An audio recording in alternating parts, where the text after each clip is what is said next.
Functional group में हम लोग कल पढ़े थे अल्कोहल ना।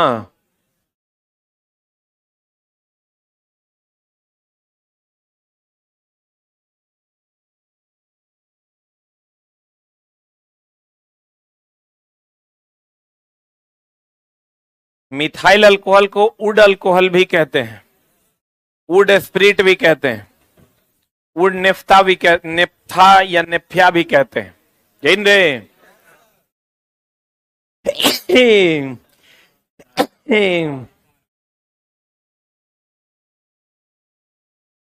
हम लोग जो पीते हैं मिथाइल अल्कोहल की इथाइल अल्कोहल। वाह,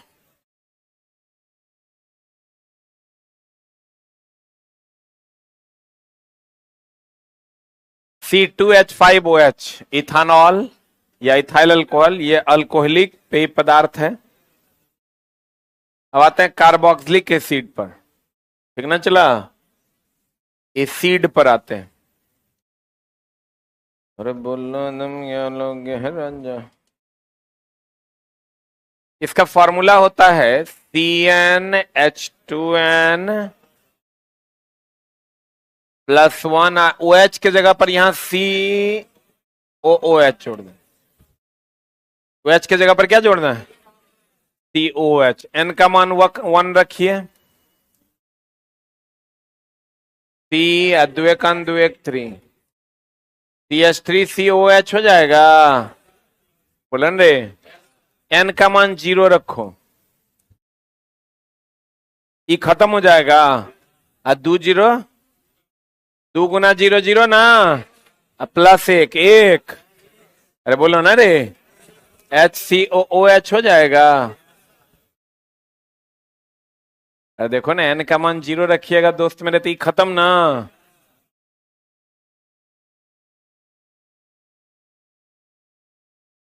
E खत्म ना, E भी 2 × 0 खत्म, +1 यानी H COH पहले से था, HCOH हो जाएगा। ये वो कार्बन है, इसमें क्या वो कार्बन है? ये वो कार्बन है, तो ये हो जाएगा चला इथेनोइक एसिड। आप कहेगा इथ इसलिए क्योंकि 2 कार्बन है, बोलो। ओइक इसलिए क्योंकि कार्बोक्सिलिक ग्रुप है, इस ग्रुप को कार्बोक्सिलिक ग्रुप कहते हैं। तो इसमें जैसे अल्कोहल में अल आता था, ऑल आता था, वैसे इसमें ओइक आता है। क्या आता है? तो इसीलिए बन गया ये इथानोइक एसिड। इसमें क्या कार्बन है, तो क्या हो जाएगा? मिथानोइक एसिड, मिथानोइक एसिड। ये जो इथानोइक एसिड है चला, इसी को हम लोग एसिटिक एसिड भी कहते हैं। इसी को हम लोग क्या कहते हैं? Acetic acid. एसिटिक एसिड जो होता है, एसिटिक एसिड जो होता है, ये विनेगर में पाया जाता है। कहां पाया जाता है? कहां पाया जाता है? विनेगर में पाया जाता है। कहां पाया जाता है? जितना गुपचुप खाई हो, गुपचुप, हाँ लड़की खाती है, हाँ हाँ, सबसे ज्यादा गुपचुप लड़की लोग खाती हैं। गुपचुप चला कितना महंगा हो गया है, लेकिन उसमें जो पानी देता है तो लोग कहता है इमली पानी है, जबकि वो है विनेगर। क्या है वो? इसी को विनेगर भी कहते हैं। विनेगर यानी एसिटिक एसिड है। चूंकि अम्ल का स्वाद कैसा होता है? खट्टा, भैया अम्ल डाल देता है, लोग खाता कहता इमली है, जबकि वो खा क्या रहा है? अम्ल। खा क्या रहा है? अम्ल। मतलब तुम समझो गुपचुप बेच के 60,000 70,000 महीना लोग कमा रहे हैं। गुपचुप का धंधा इज वेरी गुड। अगर जितना इधर का धंधा तुम देख रहे हो छोटा मोटा, उसमें चाय और गुपचुप, चाय में तो तनी टेंशनो है, गुपचुप इज नो टेंशन। रेडीमेड गुपचुप मिलता है, और ले आइए, इमली पानी बनाइए, तनी आलू का चोखा बनाइए, कट कट चालू हो जाए। मतलब तो हम लास्टली सोचे थे कि नहीं कुछ होगा जीवन में तो यही करें।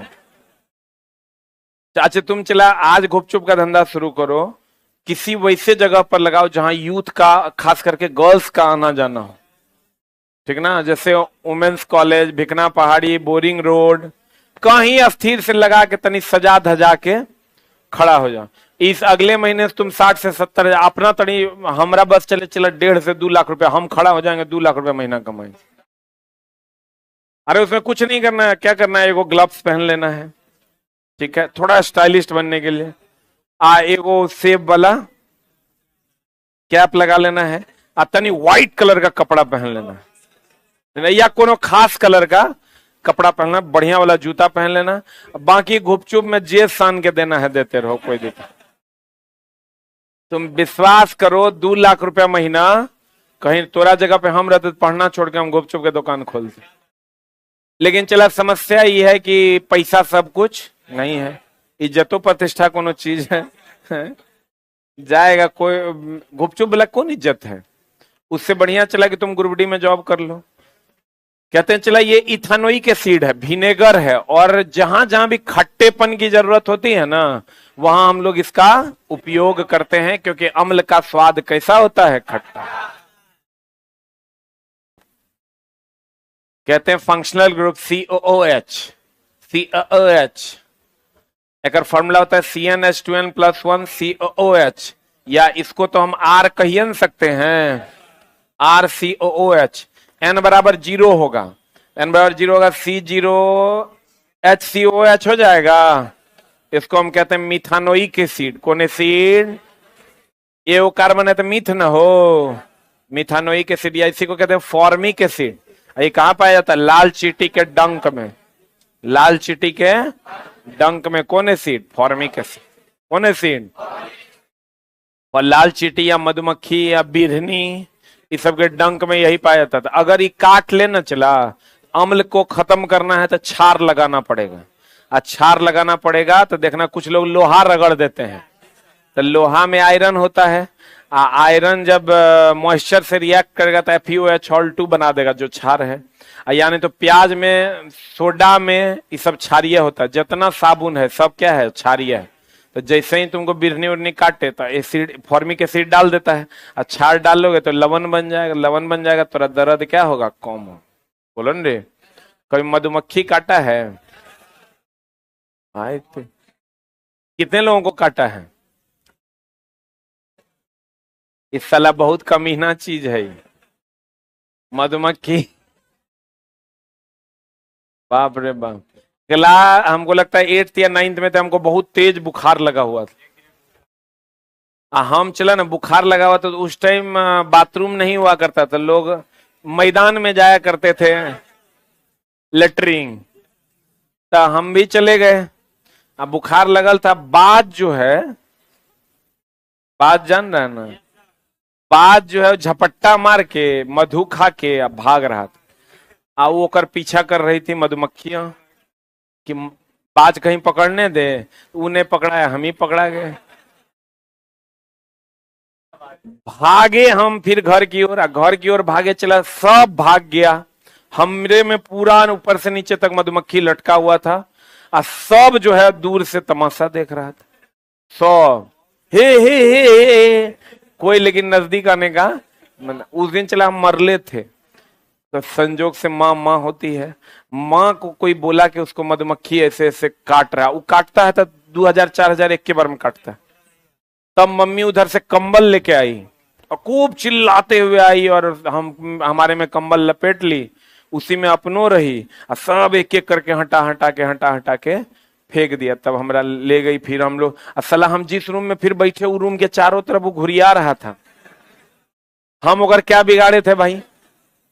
तो मधुमक्खी जो है उसमें भी फॉर्मिक एसिड रहता है, तो फॉर्मिक एसिड रहता है तो आप जो है उस पर वो कर दीजिए, क्या बोलते हैं उसको, साबुन लगा दीजिए, प्याज रगड़ दीजिए, तो और उससे क्या होगा, चला अम्ल क्षार से अभिक्रिया करेगा, लवण और जल बना देगा, तो आपका विष जो है खत्म हो जाए। लाल चींटी, लाल चींटी मधुमक्खी आदि के डंक में पाया जाता है, कौन, फॉर्मिक एसिड। n बराबर 1 हो तो CH3COH, इसको हम कहते हैं इथानोइक एसिड या एसिटिक एसिड। कौन एसिड चला, यही विनेगर है, ये मार्केट में मिलता है। पानी ले लो, दो चार गो इमली डाल के विनेगर मार दो, साला जे खाएगा ओकरा लगेगा इतना खट्टा कि कहने सुनने से बाहर। इसका 4 से 6%, इसका मतलब एसिटिक एसिड का 4 से 6% तक का घोल क्या कहलाता है? सिरका कहलाता है। अब oxalic acid, di carboxylic acid या ऑक्जेलिक एसिड कहा जाता है इसको। ये आपके सामने है COH या ऑक्जेलिक एसिड। इसमें कितने carbon sigma bond? 3, pi bond 1, hybridisation sp2, but इसको याद करने की कोई जरूरत नहीं है। चला, ये जो पथरी देख रहे हो, ऐसे ही पथरी होता है।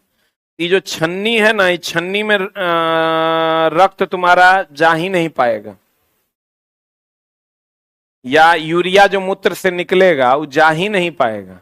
तो नहीं जा पाता है या यहां अटक जाता है, तो चला यही दर्द शुरू हो जाता है। तो दर्द शुरू हो जाता है, तो ये होता कैसे है? ये होता है कैल्शियम ऑक्सलेट से। किसके होता है?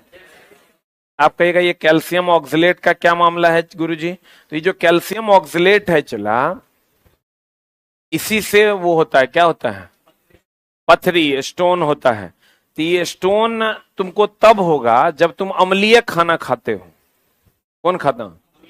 एसिडिक खाना, यानी खट्टा खाना अगर तुम लगातार खाते हो तो धीरे धीरे धीरे धीरे धीरे धीरे वो कैल्शियम शरीर में है, ये है कैल्शियम एसिड से अभी जुड़ जाएगा, कार्बोक्सिलिक एसिड या कैल्शियम ऑक्सलेट बना देगा। वही कैल्शियम ऑक्सलेट किसका रूप ले लेता है? पथरी का। किसका रूप ले लेता है? पथरी का रूप ले। जब शुरू में चला दर्द उर्द होता है तो हम लोग गांव घर में कहते हैं दाल का पानी पीने से वो खत्म हो जाएगा। तो दाल के पानी पीने से क्या होता है? वो तो क्षारीय होता है, ये अम्ल होता है, धीरे धीरे धीरे धीरे गल के खत्म होता है। लेकिन बहुत बड़ा अगर हो जाएगा तो गलेगा नहीं, तब ओकरा लिए क्या करना होगा? ऑपरेशन। कैल्शियम ऑक्सलेट के रूप में मानव किडनी एवं अन्य जगहों पर एकत्रित होकर पथरी नामक बीमारी का निर्माण करता है। अतः पथरी किसका बना होता है? कैल्शियम ऑक्सलेट का बना होता है। ऑक्जेलिक एसिड का उपयोग, ऑक्जेलिक, ये जो कपड़ा वगैरह पे दाग लग जाता है चला, तो ऑक्जेलिक एसिड डाल के आप कपड़ों के दाग को क्या कर सकते हैं? छुड़ा सकते हैं। बेंजोइक एसिड से खाद्य पदार्थों को परिरक्षित किया जाता है। परिरक्षित मतलब सुरक्षित। ये जो रोड पर देखते हो स्प्रे मारते रहता है सेब में, वो क्या है? बेंजोइक अम्ल। कहते हैं ऑक्जेलिक एसिड का उपयोग कपड़ों में लगे स्याही के धब्बे, जंग के धब्बे आदि को साफ करने के लिए किया जाता है। ऑक्जेलिक एसिड का उपयोग फोटोग्राफी में भी, जो निगेटिव है ना, इसको धोने के लिए भी हम लोग किसका उपयोग करते हैं? Oxalic acid. अल्डिहाइड, जैसे चला अल्डिहाइड की अगर हम बात करें, तो अल्काइल तो होबे करेगा CnH2n+1, यहां OH COOH के जगह CHO रहेगा। क्या रहेगा? एल्केनल हो जाएगा, एल्केनल, यानी इथेनल, मिथेनल। यही अल्कोहल रहेगा तो इथेनॉल, मिथेनॉल। बोलो रे। तो चला N बराबर 1 2 इसमें भी रखेंगे। देखिए फंक्शनल ग्रुप CHO होता है, इसका CnH2n+1 CHO, या इसको RCHO लिख सकते हैं। IUPAC नेम से वो ई हटेगा, अल जुटेगा, अल्केनल हो जाएगा। अल्केनॉल होता है अल्कोहल। N बराबर 0 रखिए तो HCHO, तो HCHO तो एओ कार्बन है, तो मिथेनल हो जाएगा। इसी को हम लोग फॉर्मल डिहाइड कहते हैं। कौन डिहाइड कहते हैं? N बराबर 1 रखिएगा CH3CHO, इथानॉल, या इसी को एसिटल डिहाइड कहते हैं। डाइथाइल ईथर, ईथर का उपयोग क्या करने में? ये बेहोशी की दवा है। चला, डाइथाइल ईथर का उपयोग निश्चेतक के रूप में चिकित्सा के दौरान दर्द में किया जाता है। ईस्टर का उपयोग फलों की गंध के लिए, ईस्टर का उपयोग फलों की गंध के लिए किया जाता है। डाइथाइल कीटोन को क्या कहते हैं? एसीटोन। बट ये सब कुछ खास नहीं है। देख लो, ईस्टर की गंध फलों के समान होती है। इसका उपयोग आइसक्रीम, पेय पदार्थ आदि बनाने में किया जाता है। ये जितना माजा वाजा है, इस सब में फल नहीं डालते हैं, लेकिन फलों की गंध डालने के लिए हम लोग क्या डाल देते हैं? ईस्टर डालते। काश तो ऐसा दिन आ जाए। आएगा ना। मतलब यही कुकर्म करेगा तुम, अपन अपन खाएगा। आईयूपीएससी international union of pure and applied chemistry. IPSC का फुल फॉर्म क्या होता है? International union for pure and applied chemistry. देखो एल्केन ग्रुप का कॉमन नेम और आईपीएससी नेम हम बोले थे, एल्केन में CH4 होगा तो मीथेन ना, तो इसका कॉमन नेम मीथेन है। आईयूपीएससी नेम भी क्या है? मीथेन। C2H6 होगा तो इथेन। आईयूपीएससी नेम भी क्या है? इथेन।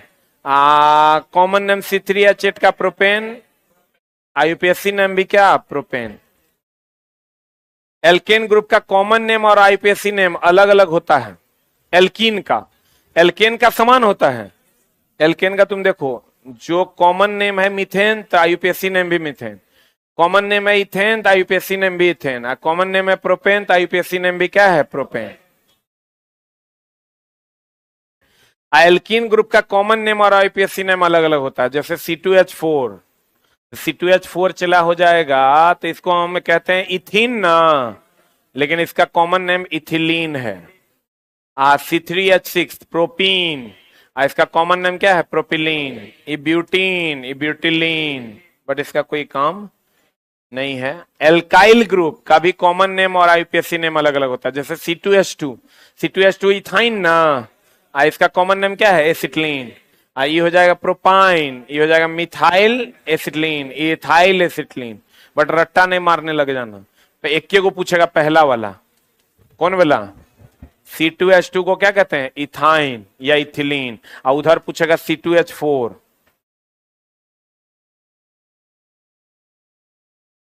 हाँ, नोमेनक्लेचर का भी आपके लिए कोई उपयोग नहीं है, क्योंकि नोमेनक्लेचर आपको पूछता नहीं है, फिर भी देख लीजिए। किसी भी हाइड्रोकार्बन का नामकरण कार्बन की संख्या के आधार पर किया जाता है। ये तो पता है चला, 1 2 3 4 5 है तो पेंटेन होगा। सिंगल बॉन्ड है तो पेंटेन, डबल बॉन्ड होगा पेंटीन, और ट्रिपल बॉन्ड होगा पेंटाइन। बोलो, यदि कार्बन की 2 श्रृंखलाएं हो तो 2 श्रृंखलाएं यानी हो तो सबसे लंबा वाला लेते हैं कि सबसे छोटा वाला? जैसे जो गिनते हैं ना, ईथ मीथ प्रोप जो हम लोग करेंगे तो 1 2 3 4 नहीं करेंगे, 1 2 3 4 5 6 7, कितना हुआ? 7। तो चला ये हेप्ट हो जाएगा। क्या हो जाएगा? देखो 3 नंबर पर और 4 नंबर पर मिथाइल ग्रुप है। कौन ग्रुप है? तो 3 4 di methyl heptane, 3 4 di methyl. Alkane group है तो हेप्टेन। बोलो रे, काय नंबर पे है कार्बन? 3 नंबर पे है मिथाइल, 4 नंबर पे है मिथाइल, और टोटल सबसे लंबा चेन अगर लेते हैं तो काय गो? 7 गो। तो 7 हुआ तो हेप्ट हो गया, और सब सिंगल बॉन्ड है तो एन हो गया, हेप्टेन। लेकिन काय नंबर पे मिथाइल ग्रुप है? 3 और 4 पे, तो डाई मिथाइल हेप्टेन हो गया।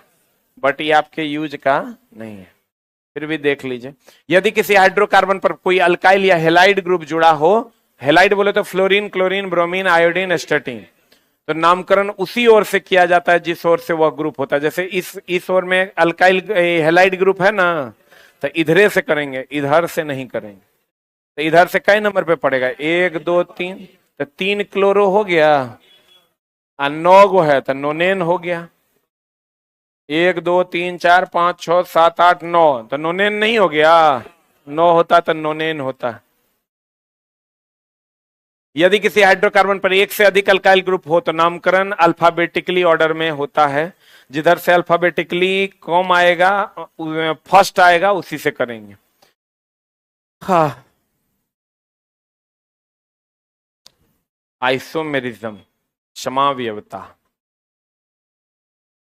देखो चला, समावयवता हम पहले भी बताए थे आपको। अणुसूत्र समान, संरचना सूत्र अलग अलग। अणुसूत्र क्या? समान, और संरचना सूत्र अलग।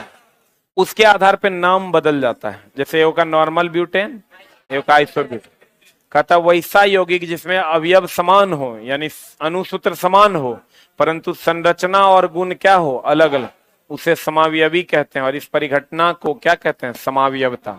जैसे देख लो, C2H6O है ना, इसको अगर ऐसे लिखोगे तो डाइमिथाइल ईथर हो जाएगा। अगर इसको ऐसे लिखोगे तो इथाइल अल्कोहल हो जाएगा। तो बताओ, ईथर का गुण अलग है, किधर गया? ईथर का गुण अलग है, डाइमिथाइल, हाँ ईथर ठीक तो है, डाइमिथाइल ईथर। तो ईथर का गुण अलग है, बेहोशी की दवा है। आई सेम C2H6O है, देखो ये 2 carbon 6 hydrogen 1 oxygen, 2 carbon 6 hydrogen 1 oxygen, बोलबे नहीं करे। तो इसमें भी चला उतने C2H6O, इसमें भी C2H6O, लेकिन अगर अलग अलग अलग तरीके से आप जोड़िएगा कंपाउंड को तो ये ईथर हो जाता है और ये अल्कोहल हो जाता है। ये पीने वाला अल्कोहल है, अगर सूंघ लीजिएगा तो बेहोश हो जाइए। तो दोनों में अंतर आया ना। संरचना सूत्र अलग अलग होने के कारण गुण बदल जाते हैं और यही गुण क्या कहलाता है, समावयवता।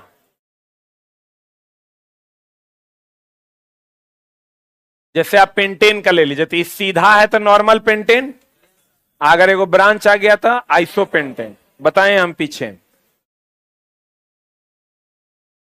और एगो ब्रांच कर दोगे तो नियोपेंटेन। तो समावयवता आपको खाली गुण पूछेगा, समावयवता कहते किसको है, तो कहेंगे अनुसूत्र समान, संरचना सूत्र अलग। एलोट्रॉप्स, अब एलोट्रॉप्स मतलब होता है अपर रूपता। जैसे आप ले लीजिए ओ, ऑक्सीजन, ऑक्सीजन के अपर रूप है ओजोन, ऑक्सीजन का ही ना दूसरा रूप है, खाली ऑक्सीजन की संख्या क्या हो गई है, बढ़ गई, क्या हो गई है। तो जब दूसरा रूप होता है तो उसको अपर रूपता कहते हैं। क्या कहते हैं, चला अपर रूपता कहते हैं। जैसे कहते हैं जब किसी पदार्थ अत्यधिक तापमान और दबाव पड़ता है तो वह पदार्थ अपना रूप और गुण बदल देता है, जिसे अपर रूप कहा जाता है, और इस परिघटना को क्या कहते हैं, अपर रूपता। फॉर एग्जाम्पल देख लो, हीरा, कार्बन के 3 अपर रूप हैं, हीरा, ग्रेफाइट और फुलेरीन। फुलेरीन कार्बन 60 होता है और इसका चला फुटबॉल के आकार का शेप होता है। जियोडेसिक संरचना इसको कहते हैं। कौन संरचना कहते हैं, ये फुलेरीन है, इसको हम लोग जियोडेसिक संरचना कहते हैं। कौन संरचना कहते हैं, चला कौन संरचना कहते हैं, हाँ क्या,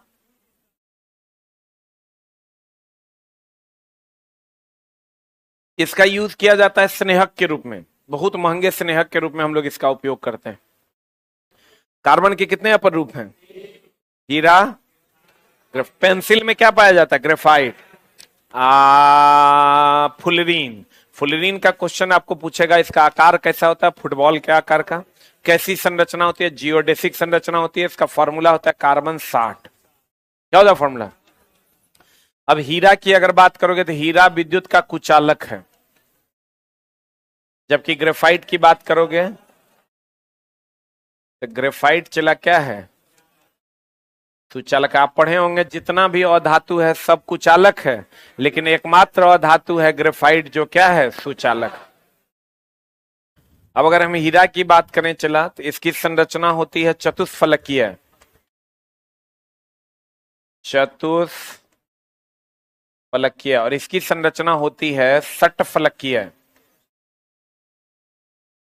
कैसी संरचना, षटफलकीय, इसकी संरचना चतुष्फलकीय है। हाँ नेक्स्ट, इसका हाइब्रिडाइजेशन होता है sp3, इसका हाइब्रिडाइजेशन होता है sp2।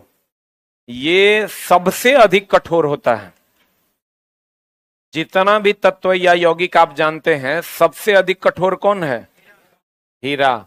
इसका उपयोग सीसा काटने में भी करते हैं। क्या काटने में रे, शीशा काटने में। और इसका उपयोग जो है स्नेहक के रूप में करते हैं। कहां करते हैं, स्नेहक मतलब फिसलनदार होता है। जैसे चदरा वगैरह को फिसलाना होता है ना, तो अंदर में थोड़ा सा ग्रेफाइट मार दो, फट फट फिसलेगा। जैसे कैरम बोर्ड पे गोटी कैसे पाउडर मारने से फिसलता है, वैसे ही स्नेहक मार दोगे चदरा के नीचे, चदरा फिसलने लगेगा। स्नेहक के रूप में इसका उपयोग करते हैं। इसको कार्बन ब्लैक के नाम से भी जाना जाता है। किस नाम से, क्योंकि ये कार्बन का वह रूप है जो कैसा दिखता है, ब्लैक। इसका उपयोग किसके रूप में करते हैं, स्नेहक के रूप में। और सबसे अधिक कठोर कौन है, हीरा। हीरा विद्युत का कुचालक है, जबकि ग्रेफाइट विद्युत का सुचालक है। और इसकी संरचना चतुष्फलकीय है, इसकी संरचना षटफलकीय है। इसका हाइब्रिडेशन sp3, इसका हाइब्रिडेशन sp2।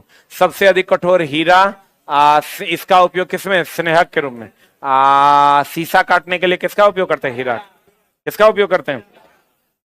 हीरे का उपयोग चला आभूषण बनाने में भी करते हैं। हीरे का उपयोग क्या चीज में करते हैं? आप पेंसिल बनाने में किसका? ग्रेफाइट। हीरा। हीरा अत्यंत ही कठोर होता है, सही बात। ग्रेफाइट, पेंसिल का जो चूर्ण हाथ पे लेते हैं तो मुलायम होता है, कठोर, देखिएगा एकदम फिसलेगा। हीरा चतुष्फलकीय होता है और ग्रेफाइट क्या होता है? षटफलकीय। हीरा विद्युत का कुचालक, ग्रेफाइट विद्युत का सुचालक। हीरे का उपयोग क्या चीज में? आभूषण में। ग्रेफाइट का उपयोग शुष्क सेल में। ये जो बैटरी होता है ना चला, उसमें छड़ जो होता है वो किसका होता है? ग्रेफाइट। नहीं लगता काला काला रहता है, तो ग्रेफाइट का उपयोग शुष्क सेल में किया जाता है। काले हीरे का उपयोग क्या करने में? शीशा काटने में। और ग्रेफाइट का उपयोग लेड पेंसिल बनाने में किया जाता है। लेड पेंसिल में लेड कितना परसेंट? 0%। ये दो तरफ पूछेगा, एगो जर्मन सिल्वर में सिल्वर 0%, नाम है जर्मन सिल्वर, सिल्वर लेकिन 0%। और लेड पेंसिल में पेंसिल कितना परसेंट? 0%। लिख लो, जर्मन सिल्वर, आगे पढ़ाएंगे। जर्मन सिल्वर में सिल्वर जो है 0%, लेड पेंसिल में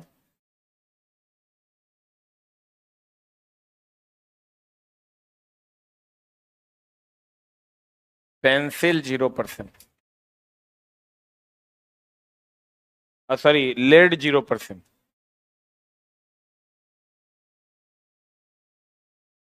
लेड पेंसिल में लेड कितना परसेंट? 0%। और जर्मन सिल्वर में सिल्वर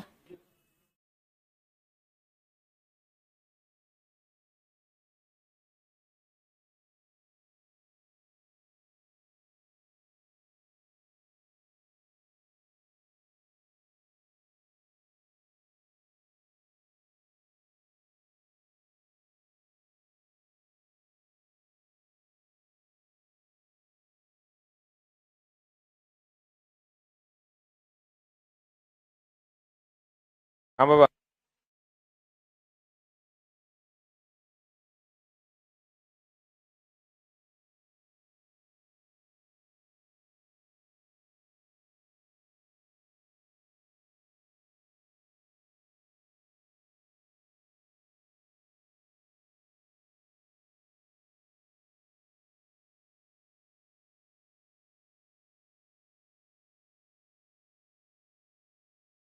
जर्मन सिल्वर में सिल्वर कितना परसेंट? 0%। लेड पेंसिल में लेड 0%। बोलो न रे। चला, अगर हम बात करें ईथर की, तो ईथर का काम क्या है? बेहोश करना। ईस्टर का काम क्या है? फलों की गंध देना। चींटी के डंक में फॉर्मिक एसिड। विनेगर में एसिटिक एसिड। एसिटिक एसिड कैसा होता है? खट्टा। कैसा? एसिटिक एसिड कैसा? खट्टा ना। फॉर्मिक एसिड लाल चींटी के डंक में। बेहोशी की दवा इथर। फलों की गंध ईस्टर। किडनी में कैल्शियम ऑक्सलेट। किडनी में calcium oxalate. Calcium oxalate kidney में स्टोन के रूप में जमा होता है। जो अम्लीय है कि क्षारीय है? तो अम्लीय भोजन खाने से ही ना कैल्शियम ऑक्सलेट जमा होता है। बोलो न रे, बोलो ना रे, बोलो न रे।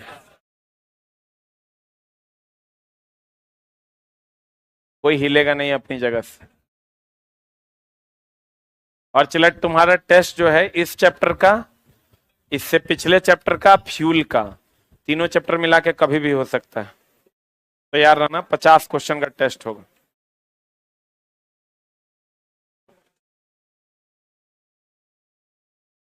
ऑनलाइन वालों, आपका बिग बूस्टर ऐप डाउनलोड कर लीजिए। उसमें ऑफलाइन टेस्ट वाला सेक्शन में 8 बजे आपको टेस्ट मिलेगा, जब भी होगा।